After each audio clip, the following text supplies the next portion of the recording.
Hello guys, welcome to my channel. Ansh, जो कि ईशानी के ख्यालों में खोया हुआ था, एक प्यारी सी आवाज़ सुनकर उसने अपने सामने देखा। उसके सामने एक छोटी सी प्रिंसेस के तरह दिखने वाली लड़की, जिसकी उम्र 5 साल के आसपास होगी, वह खड़ी थी। वह कोई और नहीं, अंशी थी। अंशी के चेहरे पर इस वक्त बड़ी सी मुस्कुराहट थी। वह अपनी प्यारी प्यारी आंखों से अंश को देख रही थी। अंशी की मासूम चेहरे को देखते हुए अंश के दिमाग में सबसे पहले ईशानी का बचपन का चेहरा आया।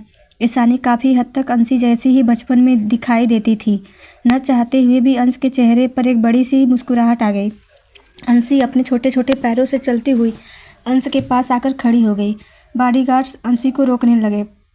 आगे बढ़े ही थे कि अंश ने हाथ दिखाकर उन सबको रोकने का इशारा किया। अंश का इशारा मिलते ही सभी बॉडीगार्ड्स अपने जगह पर ही रुक गए। अंशी अपने नन्हे नन्हे कदमों से चलकर अंश के सामने आकर खड़ी हो गई।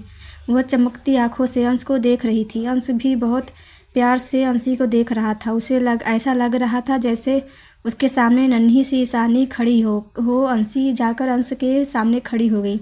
उसने अंश की तरफ देखकर अपनी प्यारी सी आवाज़ में कहा, मिस्टर हैंडसम, आप क्या खाते हैं?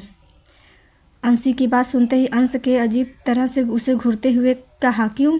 अंशी ने अपनी खूबसूरत आंखों को झपकाते हुए कहा, आप इतने ज़्यादा हैंडसम हो इसलिए मुझे लगा कि आप कुछ अलग चीज़ खाते होंगे। अंशी की बात सुनकर अंश के चेहरे पर बड़ी सी मुस्कुराहट आ गई। उसने हंसते हुए अंशी को कमर से पकड़कर उठाया और अपनी गोद में बैठाया। कहा, लिटिल प्रिंसेस, आपसे किसने कहा कि कुछ खाने से कोई हैंडसम बन जाता है? अंश की बात सुनकर अंशी ने मासूमियत से अपने गाल पर उंगली फेरते हुए कहा, किसी ने नहीं, मुझे ही लगा। अंशी का क्यूट सा चेहरा और उसके गुलाबी गाल देखकर अंश के उसके गाल को खींचते हुए कहा, आप कितनी क्यूट हो, बिल्कुल बॉबी डॉल की तरह। मुझे तो आपको खाने का दिल कर रहा है। अंशी की बात सुनकर पहले तो अंशी खुश हो गई, पर फिर उसने मुंह बनाते हुए कहा, मैं भले ही सब बहुत ज़्यादा क्यूट हूँ, मुझे पता है मेरी जितनी क्यूट गर्ल पूरी दुनिया में नहीं है, पर फिर भी आप मुझे नहीं खा सकते, वरना मेरे दोनों भाई आपको बहुत पीटेंगे। अंशी की बात सुनकर अंश ने हंसाई, दोनों आपको पीटेंगे और मॉम तो आपको छोड़ेगी नहीं। अंशी की बात सुनकर अंश ने मुस्कुराते हुए, अच्छा तो आपकी मॉम इतनी खतरनाक है? अंश की बात सुनते हुए अंशी ने एटीट्यूड से कहा, मॉम को किसी भी बंद बजा सकती है, सब मॉम से डरते हैं। अंशी की बात सुनकर अंश ने अंशी के गाल खींचते हुए कहा, वैसे आपकी मॉम का नाम क्या है? अंश की बात सुनकर अंशी कुछ कहने वाली थी कि तभी पीछे से अंश के बॉडीगार्ड्स ने कहा, सर, फ्लाइट के टेकआउट होने का टाइम होने वाला है, अभी सिर्फ आधा घंटा बाकी है, आपको 15 मिनट बाद यहाँ से निकलना होगा। बॉडीगार्ड्स की बात सुनकर अंश ने अपना सर हिलाया। उसने फिर अंशी को की तरफ देखा जो उसे ही देख रही थी। अंश ने प्यार से अंशी के सर पर हाथ फेरते हुए कहा, वैसे आपकी मम्मा पापा कहाँ हैं और आप यहाँ पर अकेली क्या कर रही हो? इस तरह से अकेले कहीं नहीं जाना चाहिए बेटा, अभी आप छोटी हो, अगर खो गई तो। अंश की बात सुनकर अंशी ने एटीट्यूड से कहा, अंशी का भी नहीं खो सकती, और अगर मैं खो भी गई तो मम्मी मुझे ढूंढ लेगी। अंशी की बात सुनकर अंश मुस्कुराते हुए देखने लगा। मुस्कुराते हुए कहा, आपका नाम अंशी है? अंशी ने क्यूट से स्माइल के साथ अपना सर हिलाया। अंश ने अंशी के गाल पर किस करते हुए कहा, और मेरा नाम अंश है, हम दोनों के नाम कितना मिलता जुलता है ना। अंश की बात सुनते ही अंशी ने अंश के गाल पर किस करते हुए कहा, और हम दोनों दिखने में भी कितने क्यूट है ना। अंशी की बात सुनकर अंश और अंशी दोनों खिलखिलाकर हंसने लगे। कुछ देर बाद अंश ने अंशी को अपनी गोद से उतारते हुए कहा, लिटिल प्रिंसेस, अब मुझे जाना होगा, आपसे मिलकर बहुत अच्छा लगा, आप बहुत ज़्यादा क्यूट हो। अब आपने बिल्कुल सही कहा, आपसे ज़्यादा खूबसूरत दुनिया में और कोई भी नहीं है। आपकी मम्मी भी बहुत ज़्यादा खूबसूरत होंगी और आपके पापा भी, इसलिए आप इतनी क्यूट सी लिटिल डॉल इतने ज़्यादा प्रीति है। अंश की बात सुनकर अंशी के चेहरे पर उदास आ गई।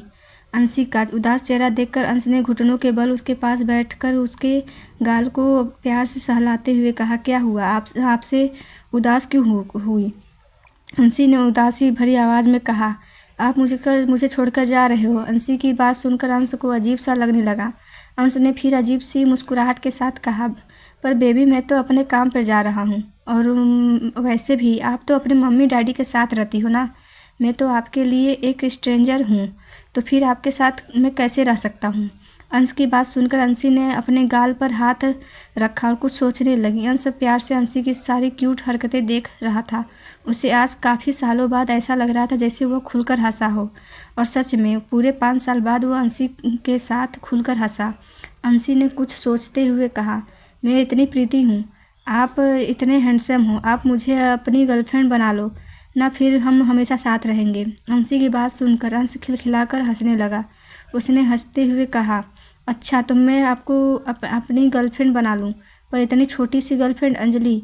इतना कहा ही था कि अंशी ने चमकती हुई आंखों से अंश की तरफ देखते हुए कहा, मैं छोटी हूँ पर बहुत क्यूट हूँ, मेरी जितनी क्यूट गर्लफ्रेंड आपको कहीं नहीं मिलेगी। अंशी की बात सुनकर अंश ने हंसते हुए कहा, सच में मुझे आपकी जितनी क्यूट गर्लफ्रेंड तो कभी नहीं मिलेगी, पर मेरी ऑलरेडी एक गर्लफ्रेंड है जिससे मैं बहुत ज़्यादा प्यार करता हूँ, और अगर मैं किसी और को अपनी गर्लफ्रेंड बनाया तो वह मेरे बालों को पकड़ कर मुझे मारेगी। बहुत खतरनाक है मेरी गर्लफ्रेंड। अंश ने ईशानी को याद करते हुए कहा, मुस्कुराकर अंशी से कहा। अंश की बात सुनकर अंशी ने मासूमियत से कहा, तो फिर आप मुझे अपनी गर्लफ्रेंड नहीं बनाओगे। अंशी का मासूम सा चेहरा देखकर अंश ने उसके गाल पर किस करते हुए कहा, माय लिटिल प्रिंसेस, आप मुझे इस तरह से इमोशनल ब्लैकमेल मत करो, वरना मुझे मजबूरन अपनी गर्लफ्रेंड को धोखा देना होगा, जो कि मैं नहीं देना चाहता। आप क्यों इतनी क्यूट हो कि आपका यह क्यूट फेस देखकर मैं आपको मना नहीं कर पा रहा हूँ। अंश की बात सुनकर अंशी की आंखों में चमक आ गई। अंश की तरह ही अंशी सेल्फ ऑब्सेस्ड पर्सन थी। अंशी को खुद की तारीफ करना बहुत पसंद था। अंशी ने प्यारी सी मुस्कुराहट के साथ कहा, वो इसलिए क्योंकि अंशी सबसे ज़्यादा क्यूट है और खूबसूरत है। अंशी की बात सुनकर अंश के चेहरे पर मुस्कुराहट आ गई। अंश को याद आ रहा था कि कॉलेज टाइम में वह भी इसी तरह से खुद की तारीफ सबके सामने करता था। उसने अंशी को अपने गले से लगाते हुए कहा, आपसे मिलकर मुझे बहुत अच्छा लगा। ऐसा लग रहा है जैसे सालों के बाद मैं खुलकर हंसा हूँ। आप सच में मेरे लिए एक एंजल हो, से कम नहीं हो। आपके पेरेंट्स बहुत लकी हैं जिनके पास आपके जैसे क्यूट डॉल है। काश भगवान मुझे भी आपकी जैसी एक क्यूट डॉल दे। अंश की बात पर अंशी ने एटीट्यूड से कहा, मेरे जितनी क्यूट तो नहीं है, पर मुझे थोड़ी क्यूट डॉल दे देंगे, क्योंकि अंशी तो सिंगल पीस है ना। अंशी की बात सुनकर अंश ने मुस्कुराते हुए कहा, ठीक है, आपसे थोड़ी कम भी चलेगी। वहीं दूसरी तरफ सिया ओम से बात करते हुए वापस वॉशरूम के सामने आ गई थी, पर अंशी उसे कहीं नहीं दिखाई दी। अंशी का वो आसपास न देखकर सिया के चेहरे पर घबराहट नजर आ रही थी। सिया ने घबराते हुए अंशी को आवाज़ लगाना शुरू कर दिया। सिया बाथरूम के अंदर चली गई। उसने सभी जगह पर अंशी को ढूंढा, पर उसे अंशी का ही नज़र नहीं आ रही। अब सी आपको खुद पर गुस्सा आ रहा था। वह इतनी छोटी बच्ची को इस तरह से अकेला छोड़कर कैसे कॉल पर बात कर रही थी। सिया ने चिल्लाते हुए कहा, अंशी कहाँ हो आप? अंशी। सिया बार बार अंशी की आवाज़ दे रही थी। अंश जो कि अंशी के साथ बैठा हुआ था, उसके कानों पर में किसी के चिल्लाने की आवाज़ पड़ी। उसने ध्यान से सुना तो उसे अंशी का नाम सुनाई दिया। उसने अपने सामने खड़ी अंशी की तरफ देखा, जो उसकी तरफ ही अपनी प्यारी प्यारी आंखों से देख रही थी। अंश ने अंशी की तरफ देखते हुए कहा, शायद आपकी मम्मा आपको बुला रही हैं। अंशी ने ध्यान से सुना तो उसे समझ आया कि सिया उसे बुला रही है। अंशी ने अंश की तरफ देखते हुए कहा, मेरी मम्मी नहीं, मेरी मासी मुझे बुला रही हैं। अच्छा मैं जाती हूँ, वरना मासी मुझे बहुत डांटेंगी। आप बहुत हैंडसम हो। अगर आपका ब्रेकअप आपकी गर्लफ्रेंड से हो जाए ना, तो ही नहीं होता लिटिल डॉल, क्योंकि पिछले 5 सालों से मैं अपनी मोटू का इंतज़ार कर रहा था। आज 5 साल बाद मैं उससे मिलने के लिए जा रहा हूँ। कहते हुए अंश की आंखों में अलग ही चमक नज़र आ रही थी। अंश की बात सुनकर अंशी ने क्यूट सी स्माइल से के साथ कहा, कोई बात नहीं, अंशी तो इतनी ज़्यादा क्यूट है, मुझे आपसे भी हैंडसम बॉयज़ मिल जाएंगे। आप अपनी गर्लफ्रेंड का ध्यान रखना और अंशी की बात भूलना मत, ओके। अंशी की बात सुनकर अंश ने एक बार फिर उसके गाल पर किस करते हुए कहा, आप जैसे प्रिंसेस को कैसे कोई भूल सकता है? आप तो लाखों में एक हो। अंश की बात पर अंशी ने मुंह बनाते हुए कहा, लाखों में नहीं, अंशी करोड़ों में एक है। अंशी की बात सुनकर अंश ने हंसते हुए कहा, हाँ आप करोड़ों में एक हो। तभी अंश के बॉडीगार्ड ने कहा, सर फ्लाइट टेक ऑफ का टाइम होने वाला है, आप जल्दी चलिए। अंश ने एक नज़र अंशी की तरफ देखा और मुस्कुराते हुए कहा, बाय लिटिल प्रिंसेस। अंशी ने भी अपने छोटे से हाथों को हिलाते हुए कहा, बाय मिस्टर हैंडसम। अंश अपने बॉडीगार्ड के साथ फ्लाइट की तरफ चला गया। वहीं अंशी ने आवाज़ सुनकर वो अपने कदम सिया की तरफ बढ़ा दिए। सिया अभी भी घबराकर अंशी को देख रही थी। तभी छोटी सी हंसी जाकर सिया के सामने खड़ी हो गई। अंशी को देखकर सिया की जान में जान आ गई। सिया जल्दी से घुटनों के बल बैठी। उसने कस के अंशी को अपने सीने से लगा लिया। सिया ने घबराते हुए कहा, आप कहाँ चली गई थी बेटा? आपको पता है ना, इस तरह से अनजान जगह पर अकेले नहीं जाते। आपको मेरा इंतज़ार करना चाहिए था ना। सिया की बात सुनकर अंशी ने कहा, मैं कहीं नहीं गई थी। मैं यहीं पर थी। मैं एक हैंडसम अंकल के साथ बात कर रही थी। आपको पता है, वो शिवांश और इवांश भैया की तरह दिखते हैं। अंशी की बात सुनकर सिया हैरान कर रही। की बात सुनकर अंशी ने मासूमियत से उसे तरफ देखा जिस तरफ अंश अभी अभी अपनी बॉडीगार्ड के साथ गया। अंशी ने उदासी भरी आवाज़ में कहा, सिया, मासी, मिस्टर हैंडसम अंकल अभी अभी बाहर चले गए। सिया ने उस तरफ देखा। उसे पीछे से सिर्फ अंश के 2 बॉडीगार्ड दिखाई दे रहे थे। सिया ने ज़्यादा नहीं ध्यान दिया और अंशी को अपनी गोद में उठाकर ईशानी और बच्चे जिस तरफ गए हैं उस तरफ जाने लगी। वहीं सिंघानिया हाउस में एक पुराने ड्राइवर अंकल और एक पुराने सर्वेंट ईशानी को पिक करने के लिए आए थे। ईशानी इस वक्त उनके पास ही खड़ी थी। उनका कहकर ईशानी ने शिवांश और इवांश की तरफ इशारा किया। वैसे उसे शिवांश पर तो पूरा भरोसा था, फिर भी वह अपने छोटे से बच्चे को इस तरह से अकेला तो नहीं छोड़ सकती थी। मनमोहन अंकल ने अपना सर हिलाया। ईशानी वापस अंदर चली गई। उसे समझ नहीं आ रहा था कि सिया अब तक क्यों नहीं आए, इसलिए वह उन दोनों को ही देखने के लिए अंदर गई। वहीं सिया दूसरी तरफ से बाहर आ गई थी। ईशानी अंदर की तरफ जा रही थी और सिया दूसरी तरफ से बाहर की तरफ आ रही थी। वहीं अंश, जो बॉडीगार्ड के साथ इस वक्त फ्लाइट के जाने निकला था, उसने बॉडीगार्ड की तरफ देखते हुए कहा, आई थिंक मेरा कुछ छूट गया है। मुझे वापस लेने के लिए जाना होगा। बॉडीगार्ड्स ने अंश की तरफ देखते हुए कहा, सर आप रुकिए, हम लेकर आते हैं। अंश ने उस बॉडीगार्ड को घूरते हुए कहा, मैंने कहा न, मैं खुद लेकर आऊँगा। इतना कहकर अंश जल्दी से वापस उसी तरफ चला गया जिस तरह जगह पर वह थोड़ी देर पहले बैठा हुआ था और अंशी से मिला था। वहीं ईशानी तेज़ी से बाथरूम की तरफ आ रही थी। उसने खुद से बढ़ाते हुए कहा, सिया कब से बच्चों के जैसे हरकतें करने लगी है? आधा घंटा हो गया, इतनी देर लगती है वॉशरूम में? अंशी तो शैतान है ही है, पर सिया को भी तो समझना चाहिए। ईशानी खुद में बात करते करते हुए वॉशरूम की तरफ आ रही थी। वहीं आज जल्दी जल्दी से उसे लाउंज तरफ आ रहा था कि वॉशरूम में एक के नज़दीक था। ईशानी का ध्यान सामने की तरफ नहीं था और अंश तेज़ी से उसे तरफ जा रहा था। अभी ईशानी तेज़ी से आ ही रही थी कि किसी ने से उसकी टक्कर हो गई। ईशानी ने अपने सर पर हाथ रख, क्योंकि उसके सर पर वह चीज़ तेज़ी से लगी थी। उसने अपने सामने देखा तो उसके सामने हैंडसम लड़का खड़ा था। उसे लड़के ने ईशानी की तरफ देखकर कहा, सॉरी मिस ब्यूटीफुल। ईशानी ने उस लड़के को इग्नोर करते हुए कहा, इट्स ओके। इतना कहकर ईशानी तेज़ी से वापस वॉशरूम की तरफ जाने लगी।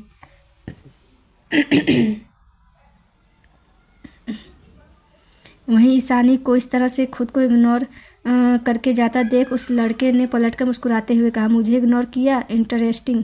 उसने इतना कहा ही था कि उसके पीछे खड़े इंसान ने कहा, क्या हुआ तुझे? उस लड़की ने मुस्कुराते हुए कहा, ज़िंदगी में पहली बार किसी लड़की ने इग्नोर किया तो उसे लड़की को देखने का मन किया कि आखिर ऐसा क्या है उसमें जो उसने मुझे रिजेक्ट किया। उसे लड़के की बात सुनकर उसके सामने खड़े दूसरे हैंडसम लड़के ने उसे घूरते हुए कहा, समर तू कब खुद की तारीफ करना बंद करेगी? माना कि तेरे पीछे हज़ारों लड़कियां पड़ी हैं, पर इसका यह मतलब नहीं कि दुनिया की सारी लड़कियां तुझे देखते ही पागल हो जाए और तेरे पीछे मधुमक्खी की तरह पड़ जाए।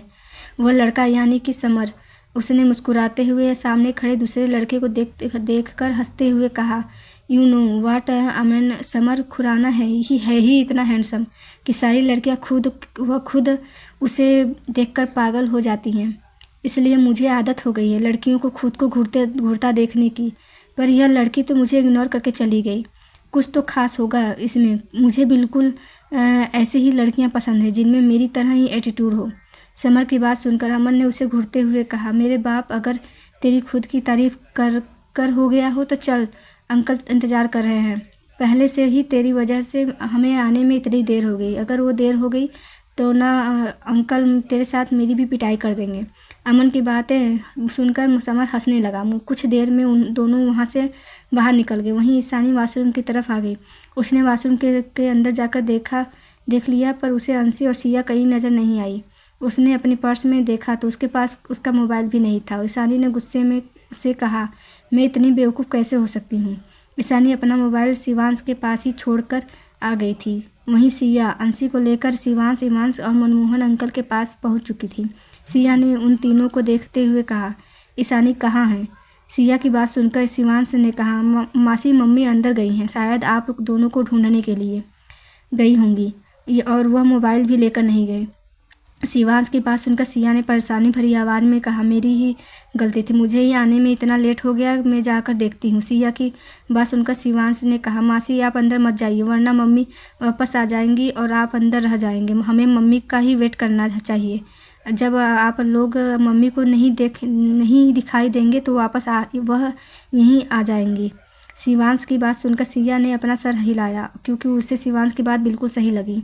वहीं अंश उसे जगह पर आ गया जिस जगह पर वो बैठा था। उसने चारों तरफ घूमकर देखा तो नीचे एक चैन गिरी दिखाई दी। उसने झुककर उसे चैन को उठाया। उसे चैन को देखते ही उसके चेहरे पर मुस्कुराहट आ गई। चैन के अंदर एक पेंडेंट जैसा बना हुआ था।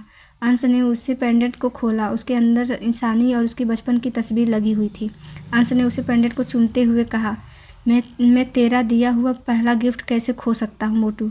उसे पेंडेंट को देखकर अंश मुस्कुराते हुए उसे ही चूमने लगा कि वही ईशानी जो बार बार अंशी और सिया को ढूंढ रही थी। उसने अपने बालों को खींचते हुए कहा, यह दोनों कहाँ चली गई।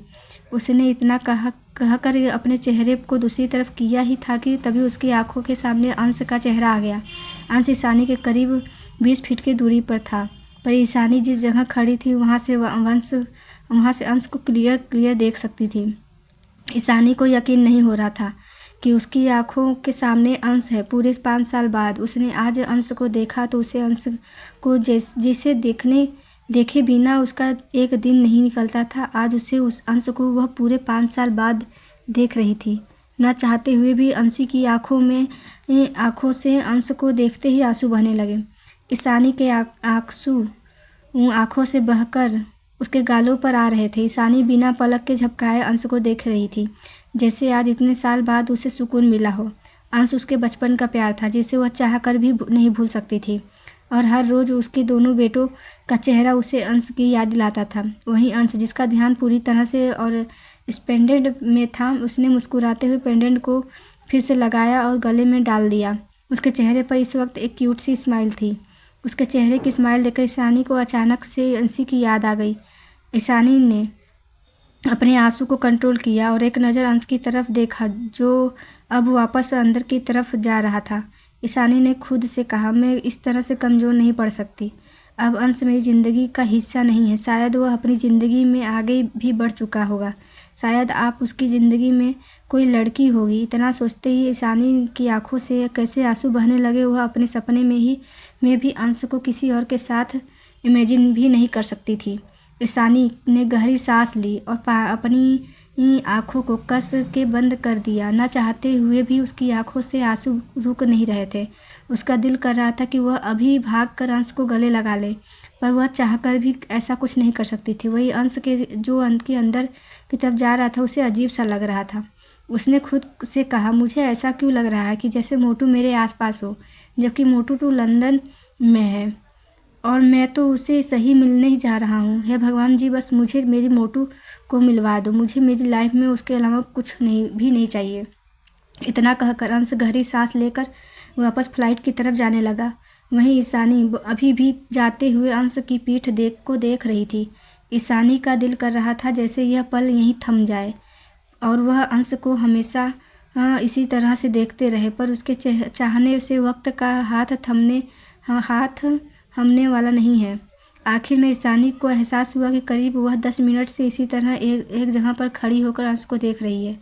ईशानी ने गहरी सांस ली और एयरपोर्ट से बाहर चली गई। एयरपोर्ट के बाहर आते ही उसका ध्यान अपने तीनों बच्चों और सिया पर गया, जो कि टेंशन में लग रहे थे। ईशानी को समझ में आ गया कि वह लोग उसका इंतज़ार कर रहे थे। ईशानी ने जल्दी से अपने चेहरे को क्लीन किया। वह जानती थी कि चाहे वो कितनी भी छुपा ले, कितनी की कोशिश कर ले, उसका बेटा शिवांश ज़रूर पहचान लेगा कि वह रो रही थी, पर वह नहीं चाहती थी कि शिवांश इतनी सी उम्र में ज़्यादा टेंशन ले। ईशानी ने जैसे तैसे खुद को संभाला, मुस्कुराते हुए उन चारों के पास आ गई। ईशानी को देखते ही सबसे पहले अंशी दौड़कर ईशानी के पास आ गई। उसने ईशान को पैरों से लिपटे हुए कहा, मम, मुझे आपको कुछ बताना है। अंशी की आवाज़ सुनकर ईशानी के चेहरे पर मुस्कुराहट आ गई। ईशानी घुटनों के बल बल अंशी के सामने बैठ गई। अंशी के छोटे से चेहरे को अपने हाथ में भरते हुए कहा, क्या बताना है आपको? अंशी ने एक क्यूट सी स्माइल के साथ अंशी को देखते हुए कहा, मॉम, आपको पता है मैं आज एक हैंडसम अंकल से मिली थी जो कि बिल्कुल इजवांश और शिवांश भाई की तरह दिखते हैं। ईशानी जो कि मुस्कुराते हुए अपनी बेटी की बात सुन रही थी, अंशी की बात सुनकर उसके चेहरे का रंग उड़ गया। उसका खूबसूरत सा चेहरा सफ़ेद पड़ गया। उसके मुंह से कुछ नहीं निकला। उसने खुद से कहा, कहीं अंशी अंश की बात तो नहीं कर रही है। इतना सोचते ही ईशानी की बॉडी कांपने लगी। वहीं दूसरी तरफ अंश बिजनेस क्लास में बैठा हुआ था। फ्लाइट लंदन के लिए उड़ान भर चुकी थी। अंश मुस्कुराते हुए खिड़की से बाहर बादलों को देख रहा था। उसने मुस्कुराते हुए कहा, बस कुछ देर मोटू, उसके बाद तुम्हारा अंश तुम्हारे पास होगा। तुमसे अपनी हर गलती की सज़ा मांगूंगा। चाहे तुम मुझ पर कितना भी गुस्सा क्यों ना करूं, मैं तुमसे दूर नहीं जाऊंगा। 5 साल तक तुम्हारे बिना जी कर मैंने देख लिया। तुम्हारे बिना ज़िंदगी में जी रहा था, वह मौत के बराबर है। अब मुझे ऐसी ज़िंदगी नहीं चाहिए। आज